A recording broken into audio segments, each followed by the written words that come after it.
एका लग्नाची दुसरी गोष्ट. सुख घाली माझ्या दारी पिंगा.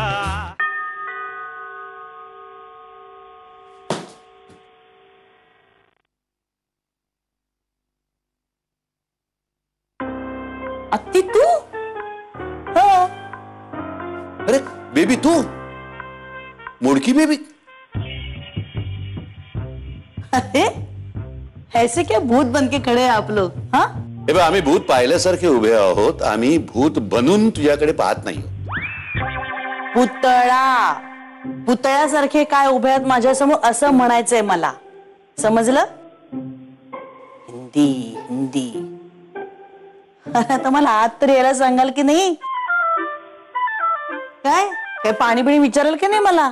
सामान आणाल का माझं? मोडक्यात मीच सामान आणायला जाऊ का? नाही अगं बेबी मी आणतो. सगळं सांगायला लागतं. आणतो. आता अचानक कशी काय आली का तू? वाटलं म्हणून आले. काय ग? आणि तुला काय सांगितलं होतं मी? सारखं सारखं माहेरी यायचं नाही म्हणून. सासरी रमत नाहीत मुली अशानं. मग अर्थात तुझा म्हणा आता काही प्रश्नच नाहीये सासरी रमायचा. ठीक आहे, अमेरिका बिमेरिका. हो आत्या, अगं आत्ताच आलीस ना तू. बोलू आपण अमेरिकेबद्दल निवांत. हा मला सांग, तू काय केलीस हाताला? कुठे पडलीस? कसलं काय ग, मी गच्चीवर कपडे वाळत घालायला गेले होते. नेमका आमच्या साबुदाणा चिकोड्या घालून ठेवल्या होत्या. त्याच्यावर पाय पडला, घसरले आणि पडले आणि हे झालं. शाबास. तरी यांना सांगत होते नको, आता मी किलो किलो निघालत असते, हे संपत असतात. माझ्यासाठी नाही आणल्यास ना चिकोड्या? हा वा, असं कसं होईल? असं कसं होईल? माझी गब्बुगती आणल्यात ना मी. माझा हात मोडला ना तरी मोहल्ल्यातल्या सगळ्या बायकांना बसवलं होतं मी चिकोड्या घालायला आणि घेऊन आले. एक डबा जमाई बापूंसाठी पण आणलाय. चाल घेऊन जा सासरी. ते अमेरिकेबद्दल काही बोलले नाहीस ते? अगं नाही, असा परस्पर कसा काय निर्णय घेतलात तुम्ही? गप्पू ग, मला तरी तू सांग. बेबी 3च डाग आहेत ना? 3-4 थे. हो हे काय चिकोड्या आहेत. एवढ्या? जमाई बापू के लिए लेके आई हूँ. अच्छा अच्छा अच्छा. तो पप्पा, आत्याला पण कळलंय अमेरिकेचा? मी कॉफी करून आणतो. तू कॉफी घेशील ना? हाँ बिल्कुल बिल्कुल. नमकीन भी लाना साथ में. लाता हूँ बाबा, लाता हूँ. तू फ्रेश हो, मी आले. पप्पांना जरा मदत करते. ठीक है. पप्पा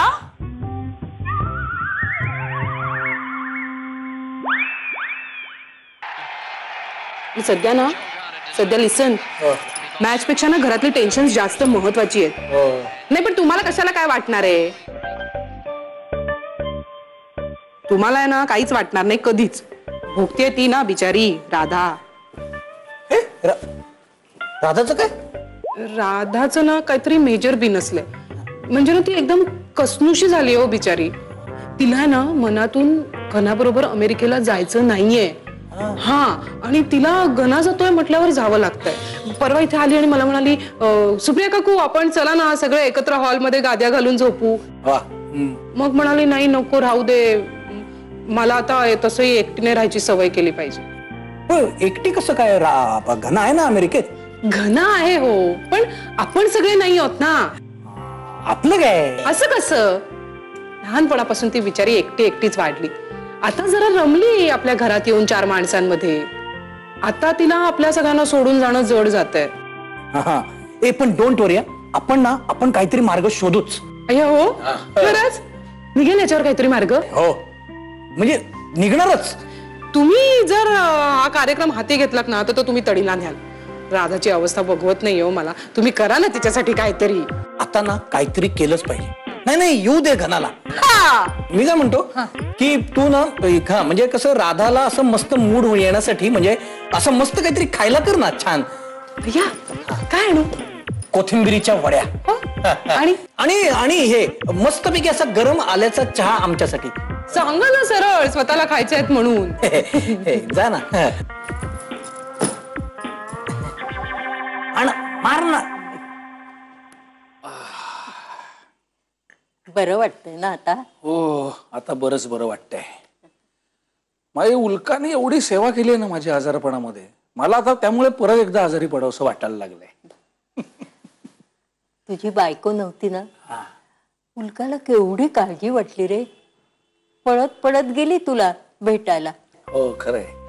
काय आणि म्हणजे असं उल्का आणि कोणाची सेवा बिवा करते म्हणजे माझा तर विश्वासच बसला नाही. अगदी असं रागावून दमदाटीने औषधं वगैरे घ्यायला लावायची मला.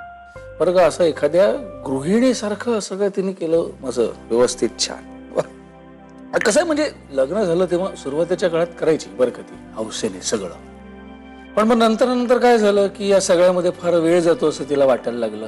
कोणीतरी बाई ठेवू म्हणाली जेवणासाठी. अर्थात तिचं बरोबर होतं, तिला रिसर्च करायचा होता, त्यासाठी तिला वेळ हवा होता.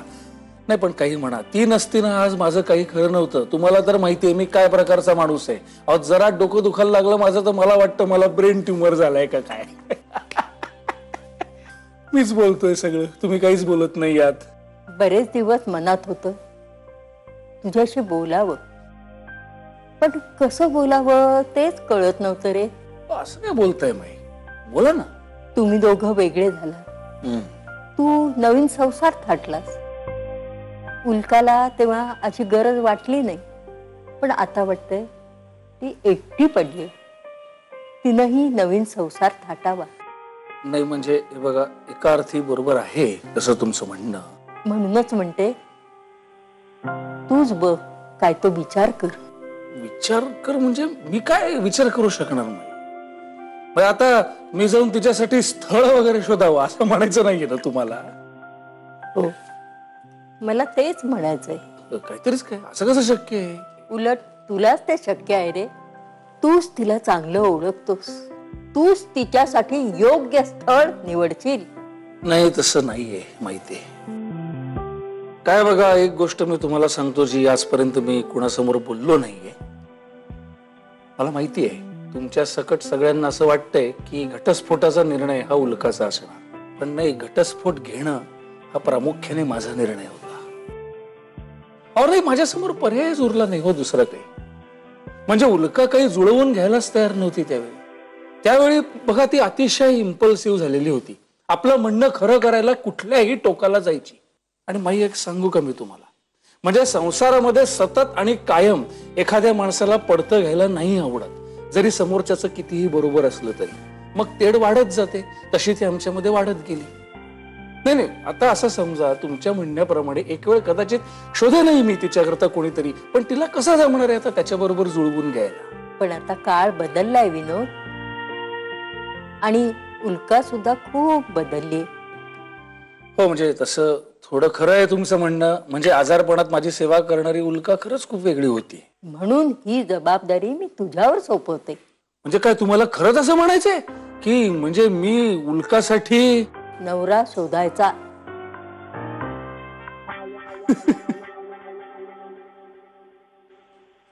पप्पा आत्या खाली इकडे, तिला का बोलून घेता तुम्ही?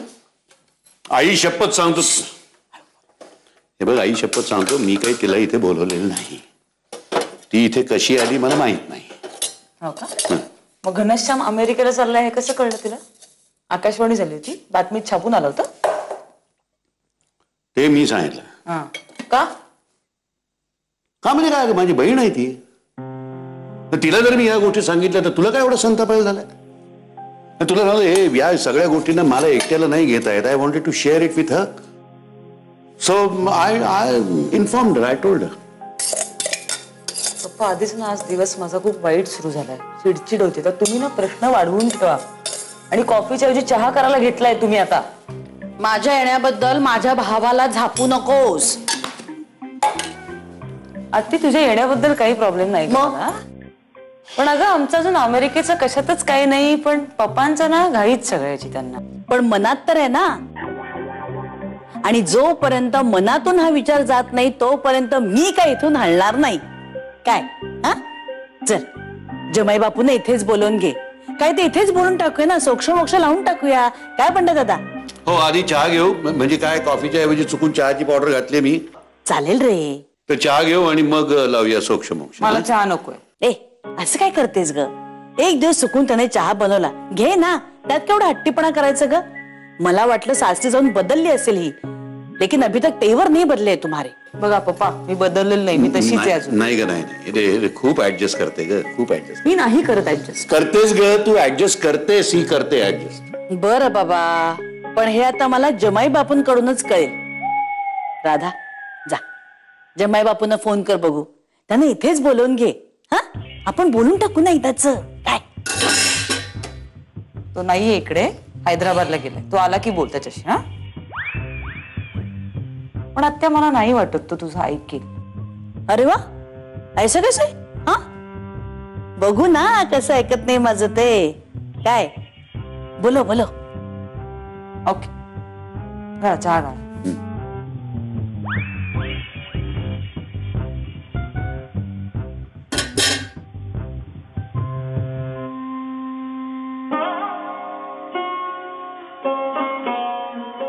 तू घर आलं. चल जाते मी.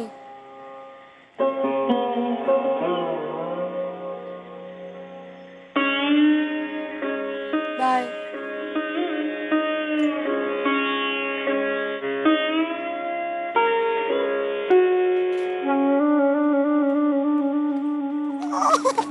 मला नाही जावं असं वाटत आहे.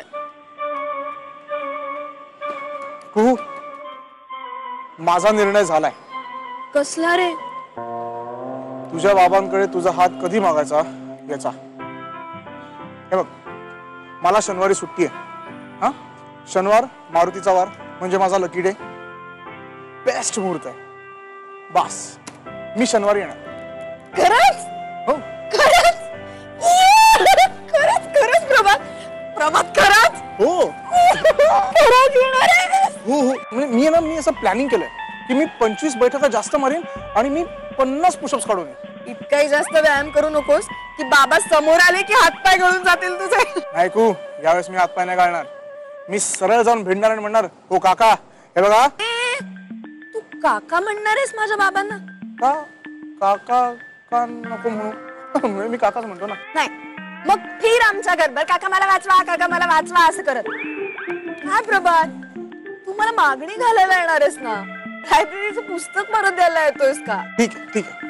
मग मी म्हणेन की हे बघा काका, सॉरी बाबा, कसं आहे ना, माझं तुमच्या मुलीवर प्रेम आहे आणि तुमच्या मुलीचा माझ्यावर प्रेम आहे आणि आमचं 2 वर्ष गेले अफेअर चालू आहे. एक मिनिट. हे असं सांगितलंस का काय आमचे 2 वर्ष अफेअर चालू आहे तर आपली वाट लागेल, कळतंय का? हे तुला कळत नाहीये. त्यांनी जर मला असं विचारलं, काय किती ओळखतोस माझ्या मुलीला, काय उत्तर देऊ? तर तू असं उत्तर दे की 2 वर्षांपासून आमची मैत्री आहे. हो असं सांगायचं. ओके. आणि समजा त्यांनी तुला असं विचारलं की खरंच तुझं आमच्या मुलीवर किती प्रेम आहे का नाही बाबा, काय पुरावा आहे, तर तू काय सांगशील मग? असं पण विचारतात? जस्ट थॉट रे, मला तरी कुठं माहितीये नीट. हे बघ, मला ते नाही माहिती. मला एवढंच माहिती आहे की मी तुझ्याशिवाय नाही जगू शकत. हे काय झालं? काही नाही. मला परत एकदा खात्री पटली की माझा चॉईस करेक्ट आहे. आता मला कसलीच चिंता नाहीये. माझी खात्री आहे तू बाबांना नक्की कन्व्हिन्स करशील. मी नक्की कन्व्हिन्स करीन. बघ, मी शनिवारी येतो आणि असा हात मागतो ना की परत आयुष्यात कोणी तुझा हातच मागणार नाही. प्रभात, म्हणजे मी असं एकदम असं दिलो जान से हात मागतो. तू गाल नको ओढू यार. तू लाजतोयस? अरे लाजतोयस तू? लाजतोयस हो, मी लाजत नाही. तू जा ना यार. लाजतोयस तू. बाय. मी शनिवारी नक्की कुठेतरी काहीतरी बिनसलेलं आहे, काहीतरी खतखत आहे घनश्याम आणि राधामध्ये. एका लग्नाची दुसरी गोष्ट. सुख घाली माझ्या दारी पिंगा. झिंग चिक्का झिंग चिक्का. एका लग्नाची दुसरी गोष्ट. सुख घाली माझ्या दारी पिंगा. काही मदत करू का?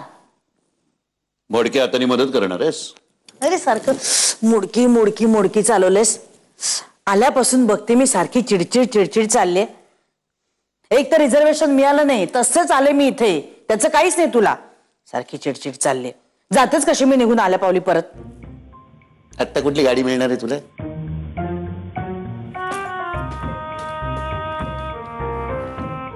ते स्टेशनवर जाऊन बसेन मी. जी ट्रेन येईल ना ते निघून जाईन इंदोरला मी. नाहीतरी नकोच ना मी तुला. मग तू कशाला विचार करतोस मी कशी जाईन त्याची? आल्यापासून बघते एक शब्द धड बोलत नाहीयेस तू. तू ही नाही तुझी लेकही नाही. जातेच मी परत. मला एक सांग बेबी, अशी न सांगता का आलीस ग तू? अरे राधा किती चिडली बघितलंस ना तू? चिडू दे, चिडली तर. मी एवढं सगळं टाकून इथे आले त्याचं काहीच नाही तुला. तुझी लेक चिडली त्याच तुला कौतुक. अरे तू एवढा एकटा इथे दुःख झेलतोयस, टेन्शन घेतलंयस, हे बघवलं नाही मला म्हणून ताबडतोब निघून आले इकडे. त्याचं काहीच नाहीये तुला. चिडचिड चिडचिड सारखी आपली. नाही नाही, मी जातेच इकडनं निघून. नकोच ते मला. नाही ग बेबी, खरंय अगदी. माझा जरा फोन झाल्याबरोबर लगेच धडपडत रिझर्वेशन असो नसो तू कशी बशी लढत लोंबत ते सामान, ते मोडका हात घेऊन इथे आलेस. मी खरं म्हणजे हे असं वसवस करायला नको होते. मग तो काय करू ग? मला असं वाटलं होतं की लग्न झालं, आता सगळं संपलं, आता यांचं आयुष्य मार्गी लागलं, सुखात जगतील दोघ जण, यांचा संसार फळताना फुलताना बघता येईल आपल्याला. पण मध्ये ते मी अमेरिकेचं टुमणं निघालं. तुला सांगतो ना, त्यांच्या सुखाला संसाराला कुणाची तरी दृष्ट लागली बघ. तू ना तेव्हाच सांगायला हवं होतंस मला. काय? तेव्हाच आपण काहीतरी याच्यावर मार्ग काढला असता ना. मला तरी कुठे माहित होतं हे. म्हणजे मला हे मानवनी येऊन सांगितलंय. काय? आणि हे म्हणे लग्न आधीपासून आपल्या राधाला माहिती आहे. आता एवढा मोठा डिसिजन पण ही माझ्याजवळ आज तागात बोललेलं नाही. नाही नाही नाही नाही, मला हे पटत नाही. अजिबात पटत नाही मला हे. आता बघ, आपली सुमी सुद्धा अमेरिकेतच आहे की नाही. लग्न केलं, छान उत्तम संसार चालू आहे तिचा. पण राधाला ठाऊक आहे तू इथे एकटा आहेस ते. ती असा डिसिजन घेईल असं मला नाही वाटत. अगं त्यातही एक गोम आहे. आता काय? म्हणजे राधा असं कायम म्हणत असते की फक्त घनश्याम जाणार आहे, ती काही जाणार नाहीये. अरे आता जमाई बापू जाणार म्हणजे राधाही जाणारच की त्यांच्या बरोबर. तेच तर आलंच की ते मागोमाग. मला कळत नाही हे आता ती माझी समजूत काढायला म्हणते आहे की आणखीन काही प्रॉब्लेम्स आहे. खरंच मला कळत नाही. बरं, सासरच्या मंडळींमध्ये तुला सांगतो आपली राधा इतकी इन्व्हॉल्व झालेली आहे. एकदा जाऊन तू पहा. तिथे जाऊन जर तू एकदा बघितलंस ना तर विश्वास बसत नाही ग. वाटतं हेच का ते आपलं सारखं चिडचिड करणारं पिल्लू. मग असं वाटतं की घनश्याम आणि राधामध्ये तर काही प्रॉब्लेम नाही ना. पण राधा तर काही बोलतच नाही, कळणार कसं आपल्याला. पण तुला सांगतो नक्की कुठेतरी काहीतरी बिनसलेलं आहे, काहीतरी खतखत आहे घनश्याम आणि राधामध्ये. हे बघ दादा, तू आता चिंता करू नकोस. काय करू नको. मी आले ना, आपण त्या दोघांना इथे बोलावून घेऊ, त्यांच्याशी व्यवस्थित काय ते बोलू. काहीतरी मार्ग नक्की निघेल. एवढी वाट बघत बसायचा. चल झालं, चल गिळून घेऊ एकदा. सगळं तयार आहे जेवण. काही नको, जेवायला जाऊ.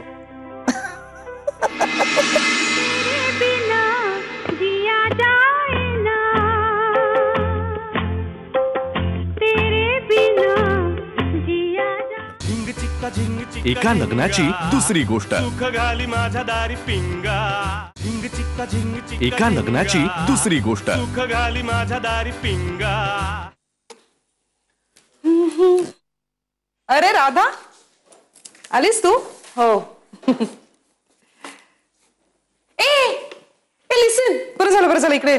मला एक आठवलं. लिसन, तुला ना खूप राग आला की तुला काय खावंसं वाटतं? दात किंवा नको. अहो नाही, मी खरंच दात किंवा नको खाते राग आल्यावर. लिसन, मी ना एक नवीन हे लिहितेय पुस्तक, मूड आणि फूड. वाव. हा, म्हणजे आपण गाणी ऐकतो की नाही, वेगवेगळ्या मूड प्रमाणे वेगळी वेगळी गाणी ऐकतो. तसं आपण ना बऱ्याचदा वेगळं वेगळं खातो आपले वेगळे वेगळे मूड असले की. त्याचा रिसर्च चाललाय सध्या माझा. मस्त मस्त ना. घनश्यामला खूप आवडेल का हे पुस्तक. त्याचे मूड बदलत राहतात ना सतत. हो ग. आणि खातो सतत. बघ असा सगळा संबंध असतो तो. तू दमून आली आहेस ना, आणि मी आपली बडबड सुरू केली. कॉफी घेणार? मस्त कॉफी करते. छान. आणखीन एक गंमत आहे, कोथिंबीर वड्या केल्यात मी आज. वाव. आज तुला यायला उशीर झाला का ग? हो. कसं? मी ऑफिस नंतर घरी गेले होते ना. हो. प्राची आत्या आले ना इंदोरून. अरे आज कशा काय एकदम अचानक प्राची? काय नाही, तिला कळलं ना. काय तिला कळलं नाही, कळलं म्हणजे हे झालं की हे उल्हास काका नाहीयेत तिकडे ना, आणि तिचा हात झालाय फ्रॅक्चर. अगं बाई, प्राची आत्याचा? अरे देवा, म्हणून आली येते. बरं बरं. ए मग एकदा बोलाव ना त्यांना इकडे घरी, जेवायलाच बोलाव, काहीतरी मस्त बेत करूया. चालेल, तुम्ही काय सगळंच खूप छान करता. असं काय नाही, तू पण आता सांग, मी सगळा स्वयंपाक करायला शिकले म्हणावं त्याला. आणि ना त्यांना आम्हाला अगदी आठवण कर, त्यांना माझ्या पुस्तकाची एक कॉपी द्यायची, तुझ्या लग्नाच्या गडबडीत द्यायची राहिली होती. तू खूप थकलीस का ग? थोडीशी. हा, चेहऱ्यावरून दिसतंय. आणि ते आता घनश्याम नाही ना, तो असता तर आला असता तुला सोडायला. त्याची स्कूटर आहे ना, ती घेऊन. म्हणजे मला माहिती आहे तुला त्याच्या स्कूटरवर बसायला आवडत नाही, पण कधीतरी आपली सोय होते ग. सांगायचं बाबा सोड जरा. काय झालं त्यांचं? मला नाही, सुट्टी म्हणजे ना खूप कटकट होते. शाळा असते ती बरी असते. मी बघून येऊ पटकन? हो, बघा. तू बघशील दूध गरम झालंय, तू फक्त कॉफी साखर तुला नकोच असते. आणि ह्याच्यात कोथिंबीर वड्यात. हा, घेते. 2 मिनिटात येते मी.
एका लग्नाची दुसरी गोष्ट. सुख घाली माझ्या दारी पिंगा.